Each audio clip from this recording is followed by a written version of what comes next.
Hello, and welcome to the To Be Like Christ Bible Study podcast, where we explore and explain the Bible one chapter at a time. My name is Luke, and I am thy host. And today's chapter is Genesis 34. Let's go ahead and read it together. I'm going to be reading from the English Standard Version of the Bible, and while I find it in my Bible, if you have a moment, hit the subscribe button on your podcast player so we can study together again sometime. Genesis 34 has 31 verses. Now Dinah, the daughter of Leah, whom she had borne to Jacob, went out to see the women of the land. And when Shechem, the son of Hamor the Hivite, the prince of the land, saw her, he seized her and lay with her and humiliated her. And his soul was drawn to Dinah, the daughter of Jacob. He loved the young woman and spoke tenderly to her. So Shechem spoke to his father Hamor, saying, "Get me this girl for my wife." Now Jacob heard that he had defiled his daughter Dinah, but his sons were with his livestock in the field. So Jacob held his peace until they came. And Hamor, the father of Shechem, went out to Jacob to speak with him. The sons of Jacob had come in from the field as soon as they had heard of it, and the men were indignant and very angry, because he had done an outrageous thing in Israel by lying with Jacob's daughter, for such a thing must not be done. But Hamor spoke with them, saying, "The soul of my son Shechem longs for your daughter. Please, give her to him to be his wife. Make marriages with us. Give your daughters to us, and take our daughters for yourselves. You shall dwell with us, and the land shall be open to you. Dwell and trade in it, and get prosperity in it." Shechem also said to her father and to her brothers, "Let me find favor in your eyes, and whatever you say to me, I will give. Ask me for as great a bride price and gift as you will, and I will give whatever you say to me. Only give me the young woman to be my wife." The sons of Jacob answered Shechem and his father Hamor deceitfully, because he had defiled their sister Dinah. They said to them, "We cannot do this thing to give our sister to one who is uncircumcised, for that would be a disgrace to us. Only on this condition will we agree with you, that you will become as we are by every male among you being circumcised. Then we will give our daughters to you, and we will take your daughters to ourselves, and we will dwell with you and become one people. But if you will not listen to us and be circumcised, then we will take our daughter, and we will be gone." Their words pleased Hamor and Hamor's son Shechem. And the young man did not delay to do the thing, because he delighted in Jacob's daughter. Now he was the most honored of all his father's house. So Hamor and his son Shechem came to the gate of their city and spoke to the men of their city, saying, "These men are at peace with us. Let them dwell in the land and trade in it, for behold, the land is large enough for them. Let us take their daughters as wives, and let us give them our daughters. Only on this condition will the men agree to dwell with us to become one people, when every male among us is circumcised as they are circumcised. Will not their livestock, their property, and all of their beasts be ours? Only let us agree with them, and they will dwell with us."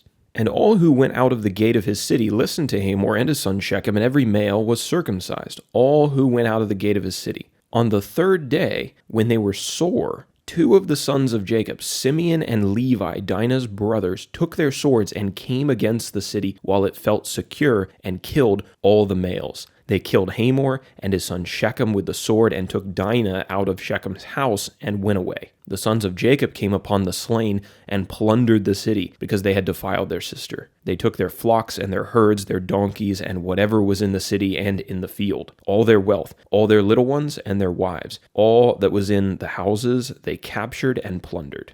Then Jacob said to Simeon and Levi, "You have brought trouble on me by making me stink to the inhabitants of the land, the Canaanites and the Perizzites. My numbers are few, and if they gather themselves against me and attack me, I shall be destroyed, both I and my household." But they said, "Should he treat our sister like a prostitute?" Those are the 31 verses of Genesis chapter 34, a bit of a different chapter compared to some of the stuff we've read in the past. I mentioned in chapter 33 that we were going to talk about Jacob and his sons and some of the interactions that they had with the people of the land now that he was back in Canaan, and, well, these are some of their interactions. Just to remind ourselves of where we're picking up in this story, in chapter 33, Jacob finally reunited with his brother Esau, and he was worried about that meeting, but we talked about how the story has a good ending. Esau and Jacob are reconciled, and they have a great meeting together, and Esau is very welcoming. Esau lives down in the area of Seir, which is south of the Dead Sea, but Jacob chooses to live to the north. He goes to Succoth on the east side of the Jordan River, and then he moves to Shechem on the other side of the river in the land of Canaan. And there he buys a piece of land to put his camp on, and he buys it from Hamor and his sons, who are the focus, or one of the main characters of chapter 34. As we pick up in 34, we find out that this purchase of land is not the only interaction that Jacob and his children are going to have with Hamor and his sons. There's another one that's recorded in this chapter, and it's not nearly as nice or agreeable.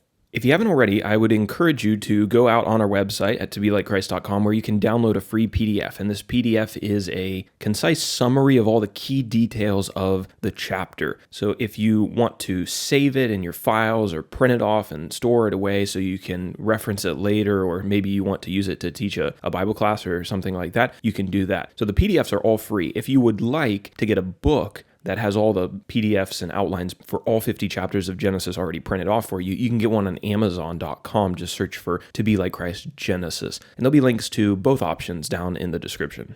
The first section of our PDF always covers the dating of the events that we're talking about in the particular chapter. So let's talk about when Genesis 34 took place on the world timeline. We don't have enough detail in the text to date these events with precision, but it is likely that they happened shortly after Jacob returned to Canaan, which we dated in the previous chapter to be sometime between 1745 and 1721 BC. Now let's introduce our main characters. First, we have Jacob. He is the son of Isaac and Rebekah. He's the twin brother, younger brother of Esau, and he recently returned from Haran, about 500 miles to the north, to dwell in Canaan. We have Dinah, who we talked about very briefly back in chapter 30, verse 21. This is Jacob's daughter with Leah. She's got 11 or so brothers. Eventually, she'll have 12 brothers, and so she's the only girl that's mentioned so far. Hamor. Hamor is a ruler of the city of Shechem from the family of the Hivites. And then we have Shechem. So this is important, and it's easy to get this mixed up. There's the city of Shechem, but then Hamor also has a son named Shechem. So just make sure you kind of get that clear before we go through the story, otherwise it's kind of easy to get lost. Shechem is the son of Hamor. He's described as the prince of the land. And then Simeon. This is Jacob's second oldest son. He was one of the sons of Leah. And then Levi, this is Jacob's third oldest son. He was one of the sons of Leah also. Now, let's talk a little bit about geography. Where did these events play out? The story in Genesis 24 plays out near the city of Shechem in the land of Canaan. This is about 15 to 20 miles to the west of the Jordan River, about evenly spaced distance between the Sea of Galilee and the Dead Sea. As always, I encourage you to download the PDF because we have a custom map on there that makes this a lot clearer than I can make it verbally. All right, so now it's time to go over to our outline section to get into the text, break it down into sections, make sure that we understand what we just read and how it relates to the overall story of Jacob and his family. The first section here is the setup for the rest of the chapter. First section is verses 1 through 4. I've entitled it Dinah, Jacob's daughter, is defiled. While Dinah, the daughter of Leah and Jacob, was out visiting the women of the land, Shechem, this is Hamor's son Shechem, the person, not the place. Shechem, who is called the prince of the land, seizes her and, let's say, has forcible relations with her. Shechem, after this, became obsessed with Dinah, and he asked his father, Hamor, to get her for him as a wife. And this was a shameful thing, the text says. It says that he humiliated Dinah in this process. And so he humiliates her, and then he goes to his father and says, "Get me this girl to be my wife." Definitely not the way that you are going to want to start off a relationship with a woman, and certainly not with her family, certainly not if she has 11 brothers. That takes us to section number 2. The title here is Jacob's sons trick Hamor into making a pact with them, verses 5 through 18.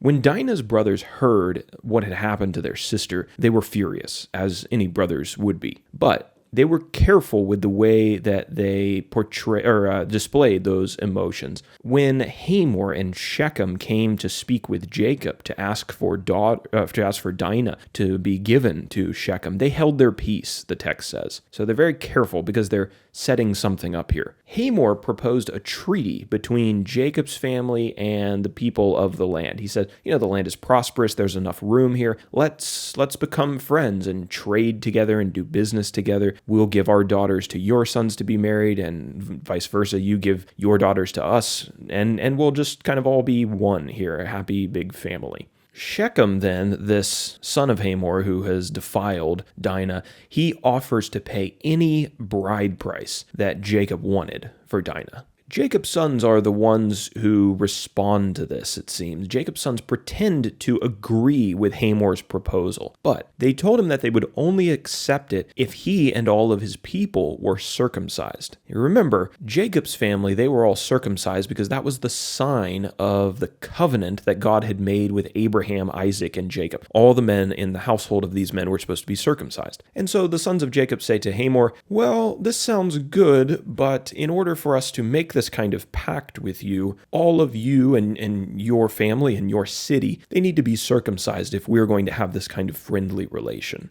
And Hamor and Shechem, they are willing to agree to this condition. And so we're going to see what happens upon their agreement in our final section, section number 3, which is entitled Levi and Simeon Attack Hamor's City, verses 19 through 31. Hamor returns to his city, and he convinces all of the men there to be circumcised. Maybe they think that this is going to be a great economic advantage for them if Jacob's household is their ally. So he convinces them all to be circumcised, which seems like it would be quite a task.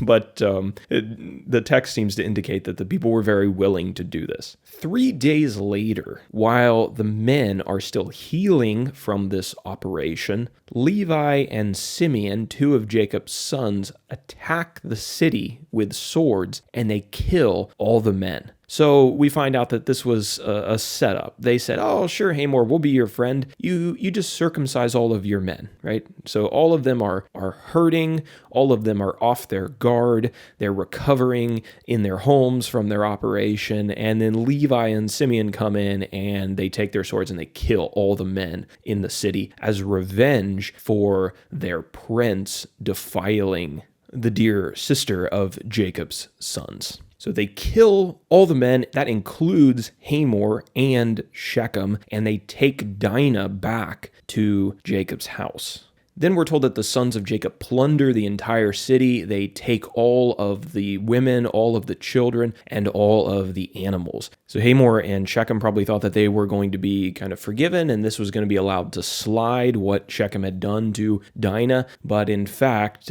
Jacob's sons were plotting revenge this whole time, at least Levi and Simeon, and they certainly got their revenge. Now, how does Jacob respond to this? Jacob is angry, or at least he's not at ease with what Simeon and Levi have done because he fears that the people of the land would ally against their household and destroy them. He says, our house isn't that big. When the people of the land find out what we just did to these long-standing residents of Canaan, they may team up against us and come against us. He says in verse 30, you have brought trouble on me by making me stink to the inhabitants of the land.